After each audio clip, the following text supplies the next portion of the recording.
Jadi sekarang kalau ada yang nanya, aku pengen hafiz dong, pertanyaannya buat apa? Buat Bener apa? sih. Dan selama ini yang katanya nanti orang tuanya masuk surga atau apa, yang katanya hafal Quran, benar nggak ada perintah hafal Quran, itu nggak ada. Betul. Perintah untuk menghafalkan Quran nggak ada. Ada perintah untuk menjaga, tapi bukan literally menghafal secara verbatim seperti yang aku lakukan. Dan misalnya nanti orang tuanya dapat jubah kebesaran di surga gitu, itu kebanyakan justru dari hadis palsu. Hadis palsu? Oh gitu. Jadi bisa jadi hafal Quran sebenarnya tidak seistimewa itu. Oke, menarik nih. Saya kutip Bapak Ibu. Betulkah hadis tersebut palsu? Saya lihat. Saya ambil yang paling jauh Bapak Ibu. Artinya, kalaulah kita berpegang teguh kepada ulama-ulama kita, itu mesti kita temukan hadis tersebut. Ada yang mengatakan sahih, ada yang menghasankan. Kita ambil ulama yang paling kental dengan hadis-hadis sahih saja. Apa kata mereka? Terkhusus ulama-ulama yang mengatakan, yang berpegang teguh kepada hadis sahih. Yaji'ul Qur'an yaumal qiyamah fayaqul ya Rab hallihi fayalbas tajal karamah thumma yaqul ya Rab zidhu fayalbas hillatal karamah thumma yaqul ya Rab irda anhu fayaqulu lahu iqra' wartaqi wa tazadu bi kulli ayatin hasanah. Apa kemudian? Hadis ini oleh para ulama yang kental dengan hadis sahih mengatakan bahwa hadis ini mereka katakan hasan. Itu ulama yang paling anti dengan hadis palsu. Yang paling anti dengan hadis palsu. Yang paling rendah mengatakan hadis tersebut bukan dhaif jiddan, bukan maudhu', tapi hasan. Hadisnya hasan. Derajat hasan itu di bawah sahih, di atas daripada dhaif. Artinya apa?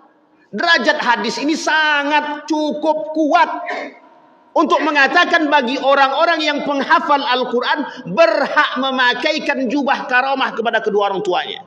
Artinya apa? Dusta yang mereka lakukan melalui lisan mereka untuk menjatuhkan para penghafal Quran dengan mengatakan hadis karamah tadi adalah hadisnya palsu. Sampai di sini bisa dipahami Bapak Ibu ya. Berani mereka katakan dari lisan mereka bahwa hadis tersebut palsu, menunjukkan bahwa dia tak hafal dengan hadis tersebut dan tidak mengerti tentang hadis tersebut. Kembali kepada poin selanjutnya. Maka dari sini kita paham, apakah dia betul-betul penghafal Quran dalam mengkritik Al-Quran atau mengkritik para penghafal Quran. Bisa kita katakan bahwa dia tidak mengerti tentang Al-Quran. Kalau dia mengerti Al-Quran mesti tak akan begitu. Baik. Yang kedua, adakah penelitian ilmiah tentang para penghafal Al-Quran? Saya ambil Bapak Ibu, seorang ilmuwan dari Mesir, dokter dari Mesir, dokter muslim dari Mesir, mengatakan begini. Bayi atau janin yang masih berada di dalam rahim ibunya ketika didengarkan ayat Al-Quran itu bergerak dengan kencang. Bapak Ibu, kami sudah buktikan. Kita dengarkan ketika cek USG itu, kita dengarkan ayat Al-Quran, lantunan Al-Quran itu kita dengarkan. Itu janin tadi itu geraknya kencang. Ketika kita matikan balik pada awal normal. Ketika kita dengarkan lagi terus. Ustadz Adi Hidayat membuktikan secara langsung kepada anaknya.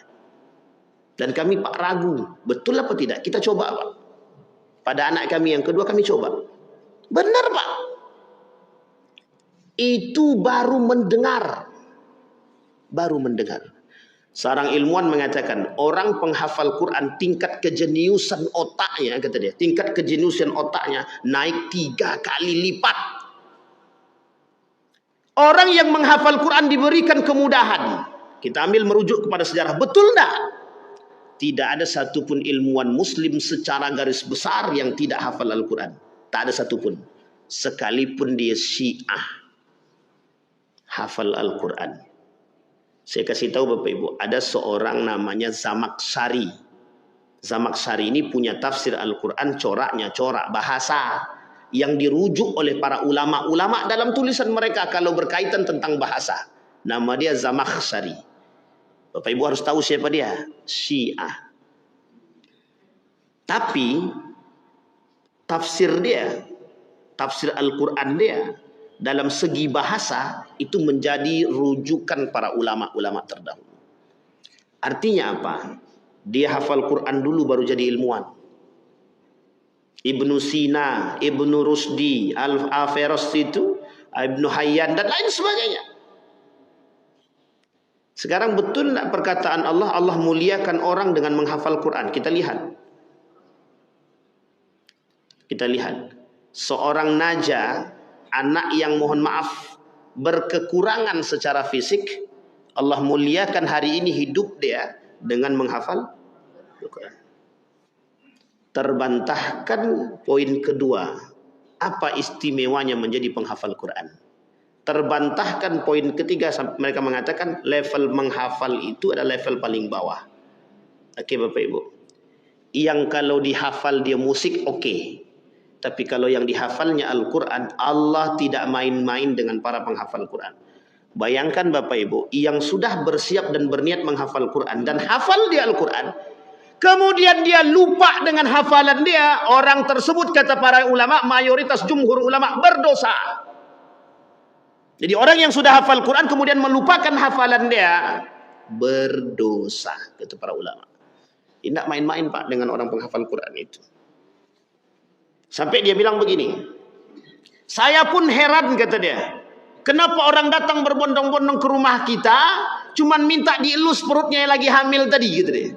Itu kan sebuah hal yang sangat lucu, kata dia. Mereka tertawa di situ Pak. Mereka anggap ini sebagai anekdot. Jadi orang-orang penghafal Quran itu dianggap sebagai anekdot.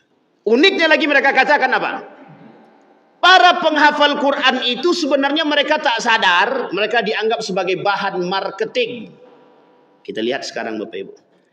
Betul tak perkataan dia? Kita perlu juga untuk meninjau dari sisi yang lain. Betul tak para penghafal Quran itu dianggap marketing? Sekarang ada orang menghafal Quran 30 juz. 30 juz. Kemudian berbicara di depan kita, kemudian dia diminta untuk menjadi salah satu yang mempromosikan pondoknya misalkan. Kira-kira orang tertarik nggak tuh? Oh anak tuh pintar tuh, hafal Quran bagus. Kira-kira tertarik nggak orang? Tertarik. Jadi bahan marketing kata dia. Jadi para penghafal Quran itu sebenarnya mereka tidak sadar kalau diri mereka dijadikan bahan marketing gitu. Baik, sekarang kita tanya, salahkah bagi mereka yang menampakkan kebaikan untuk kebaikan orang lain? Bahkan Bapak Ibu di akhir zaman kata Nabi, orang berilmu wajib menampakkan keilmuan mereka di tengah huru hara atau fitnah-fitnah yang terjadi. Hukum dia wajib. Itu kata Nabi. Artinya apa? Anekdot-anekdot yang mereka lakukan, yang mereka tertawakan dari para penghafal-penghafal Al-Quran, itu sebenarnya menyakitkan hati kita. Dan menghinakan. Tapi kita tak perlu sakit. Kenapa kita tak perlu sakit? Begitulah hidayah. Begitulah hidayah. Tapi ada poin penting yang saya pegang. Apa kata dia? Orang lebih banyak hari ini menghafal Al-Quran ketimbang bertadabbur dengan ayat Al-Quran. Poin itu saya jadikan satu pelajaran penting bagi diri saya pribadi. Dan ingin saya sampaikan di hadapan kita semua Pak. Betapa jauhnya kita dari bertadabbur dengan ayat Al-Quran. Kalau menghafal, kita punya banyak pesantren yang tahfizul Quran. Banyak sekali. Sampai kami pribadi punya pondok pesantren, pondok tahfizul Quran. Tapi uniknya Bapak Ibu, di antara sekian banyak pondok pesantren tahfizul Quran, ada benarnya perkataan beliau tadi. Sedikit yang bertadabbur dengan ayat Al-Quran. Bisa kita pahami Bapak Ibu. Jauhnya kita dari tadabbur ayat Al-Quran. Afala yatadabbaruna al-Quran am ala qulubi aqfalha. Allah kata dalam Al-Quran, tidakkah kalian bertadabbur dengan Al-Quran atau hati kalian sudah dimatikan atau ditutup? Maka tak salah ketika Nabi mengatakan di akhir zaman kelak yang paling banyak orang munafik dari umatku itu qurra, kata Nabi. Inna munafiqi ummati qurra. para penghafal Al-Quran, tapi mohon maaf mereka munafik. Yang tadi Pak, salah satu contohnya, yang dalam video mengaku menghafal Quran, tapi kok bisa dia mengatakan Al-Quran tidak baik bagi diri dia. Itu munafik. Atau uniknya lagi, kata Nabi di akhir zaman itu, kata Imam Nawawi, banyak orang yang mempelajari ilmu agama dan Al-Quran memperjualbelikan ilmu mereka. Jadi mereka gunakan tujuannya untuk dunia. Bahkan itu disampaikan. Imam Al-Ghazali mengatakan dalam kitabnya, judulnya Asnaful Maghrurin. Nomor satu, kata Imam Al-Ghazali, yang kelak banyak tertipu di dunia itu, kata Imam, al-ulama, yang mengerti agama, yang mengerti Al-Quran. Sampai-sampai dikatakan di dalam riwayat yang lain, dalam hadis yang lain, Nabi bilang begini, fima ta'allamtal ilma wa qara'tal Qur'ana. Dijawab sama mereka, ta'allamtul ilma fika wa qara'tul Qur'ana fik. Kemudian Allah kata, kadzabta wa taqulul malaika kadzabta. Sampai Allah bilang begini dalam hadisnya, ente dusta. Malaikat juga bilang ente dusta.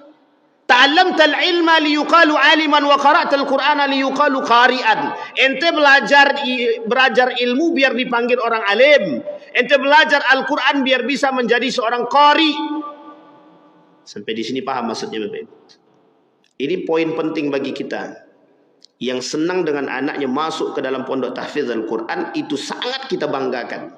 Tapi ingat, poin penting yang lain adalah bagaimana mengajarkan mereka bertadabbur dengan ayat Al-Quran. Mengapa kaum orientalis itu mereka berani bertadabbur dengan Al-Quran? Perbedaan kita dengan mereka, satu, kita tidak memuji, tapi kita mengambil sisi positif. Apa sisi positifnya? Mereka masuk Islam setelah bertadabbur dengan ayat Al-Quran. Kita sudah ada Al-Quran, bertadabbur pun tak mau. Kadang ada penghafal Quran yang mohon maaf akhlaknya lebih parah daripada yang tidak penghafal Quran. Tapi masih mending daripada tidak sama sekali. Artinya apa? Yang perlu kita koreksi hari ini adalah bagaimana kita bertadabbur dengan ayat Al-Quran. Kita ambil contoh. Kalau kita memahami ayat-ayat tentang kebersihan, maka kita tidak akan mungkin membuang sampah sembarangan. Itu tidak mungkin, Pak. Kalau kita paham tentang ayat kebersihan.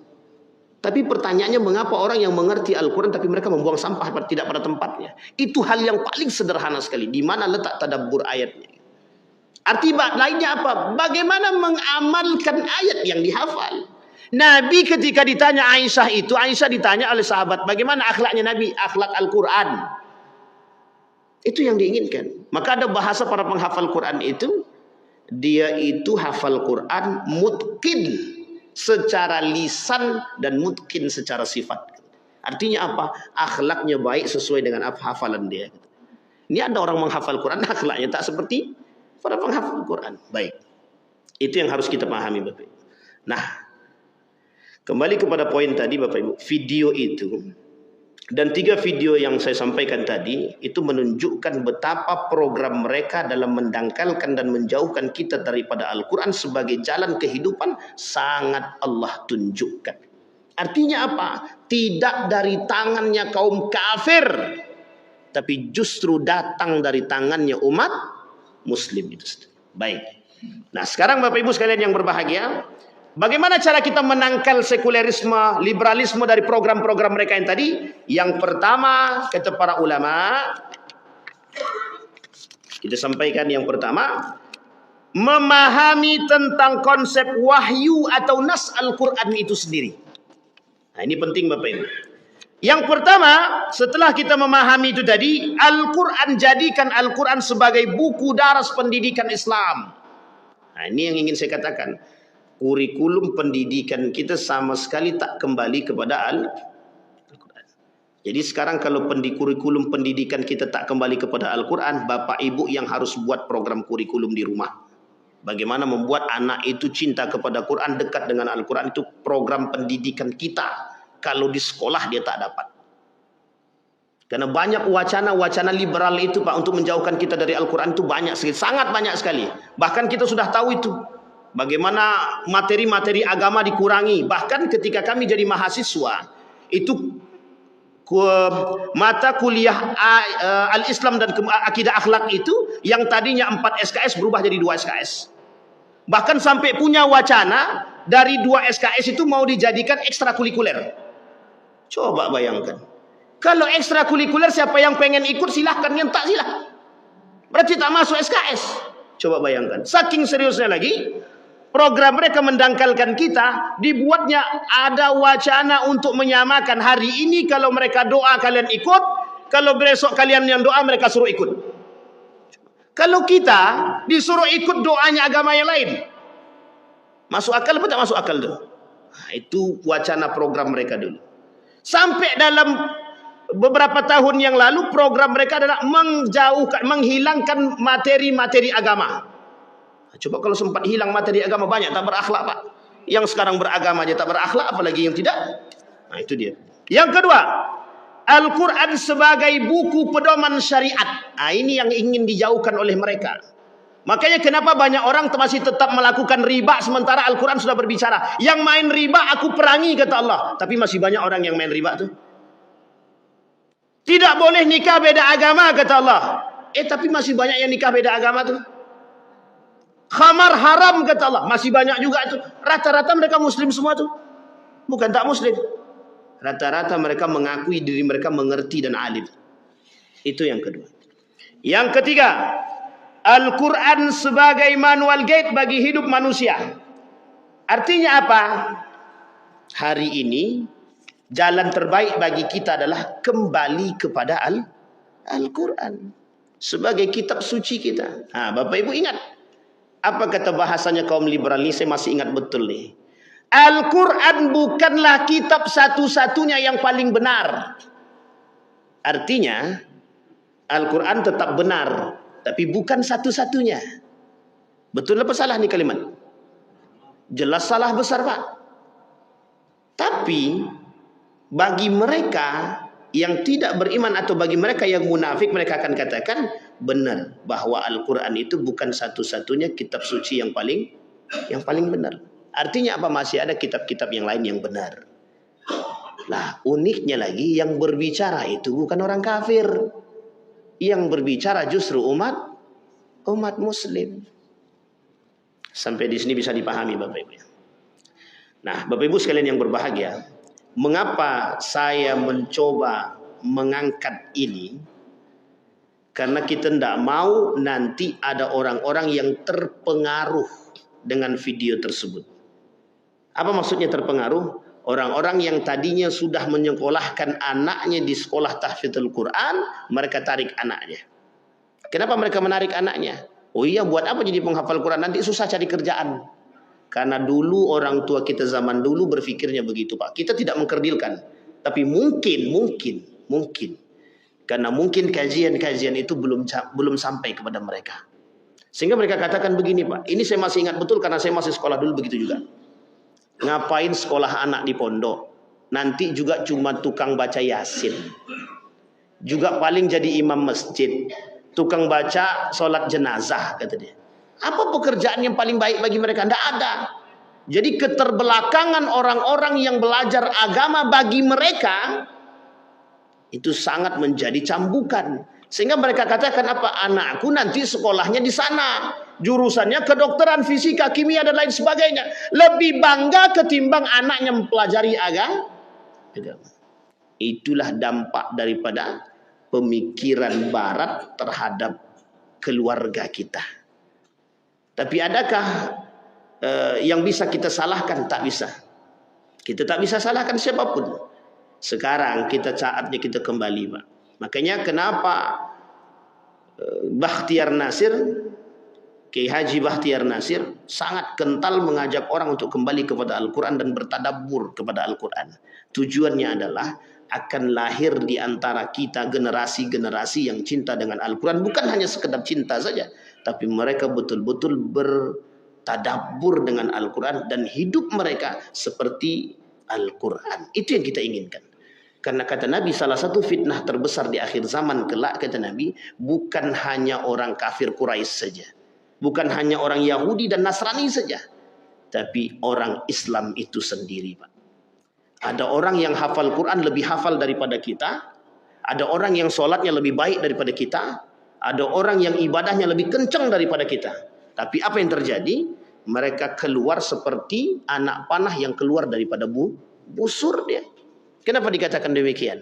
Karena mereka tak menjalankan nilai-nilai yang terkandung di dalam Al-Quran. Maka salah satu program yang dilakukan oleh kaum orientalis, kalau tidak bisa merubah akidah kita, paling tidak kita jauh dulu dari nilai-nilai agama. Itu yang mereka lakukan. Maka Bapak Ibu sekalian yang berbahagia, dari apa yang kita sampaikan di subuh hari ini, paling tidak bisa menjadi cambuk bagi kita dan memaksa anak kita untuk kembali kepada Al-Quran. Paling tidak. Pun kalau kita tak mengerti secara utuh tentang Al-Quran, hadirkan guru-guru yang mengerti tentang Al-Quran kepada anak-anak kita. Kita yang menyediakan tempat bagi mereka. Karena kalau kita yang tak perhatian, jangan salah, pengaruh lingkungan jauh lebih besar daripada pengaruh kedua orang tua. Lebih banyak mereka di rumah atau di luar? Itu yang harus kita pikirkan bersama. Ada pertanyaan Bapak Ibu? Kalau tidak ada kita tutup. Ada pertanyaan Bapak Ibu? Aman? Nah, ini. Oh, sudah selesai ya? Aman ya? Sudah selesai ya Bapak Ibu. Baik.